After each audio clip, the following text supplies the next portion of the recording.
I think this has come at a really poignant time, especially with what's going on in Hollywood.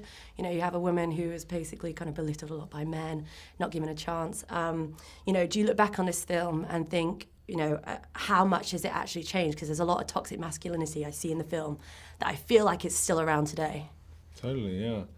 Yeah, that was one of the things that was a very important part of the script, and why it felt very sort of urgent and very sort of necessary. And you know, I didn't have as much of an understanding of Mary Magdalene and the sort of the real story of Mary Magdalene as was in the script, and I, you know, then had to kind of do a little bit of research myself and figure out that I also was, you know, completely ignorant of the real story of this much maligned woman in history, and how relevant that is to now, and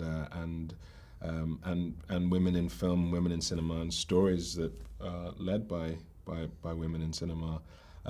So yeah, it felt very urgent at the time of reading it. It feels even more urgent now, you know, and it's great. Obviously within the Me Too movement and Time's Up, there's been a lot of talk about gender pay gap, but I think there hasn't really been much conversation about the racial pay gap compared with white people and people of colour and what they're getting. Just want to know, from your point of view, have you experienced, you know, any kind of, you know, discrimination or anything you want to talk to about in that way that you think actually is quite resonant to bring up now to show that the kind of argument with Hollywood and equality is more than just, you know, gender?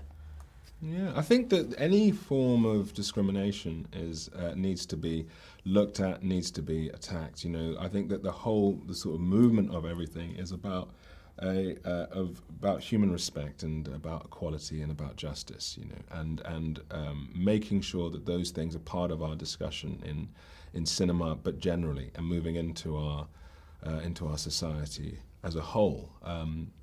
It's all of everything you said is important, you know, but I don't know about pitching everything against each other, you know. I don't know about necessarily pitching racial arguments against gender arguments and so on and so forth. I don't know how helpful that is. I think that it's important that we strive for equality in our society.